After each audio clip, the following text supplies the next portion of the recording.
How to fold the pumpkin napkin. Take your napkin,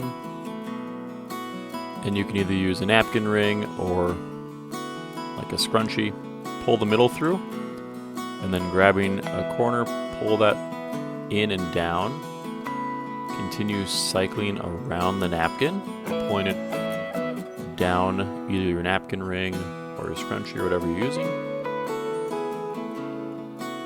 And continue that process around the entire napkin.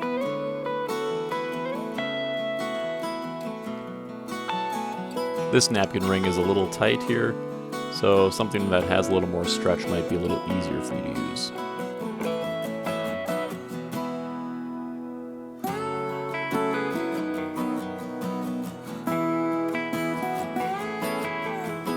And there is the pumpkin napkin.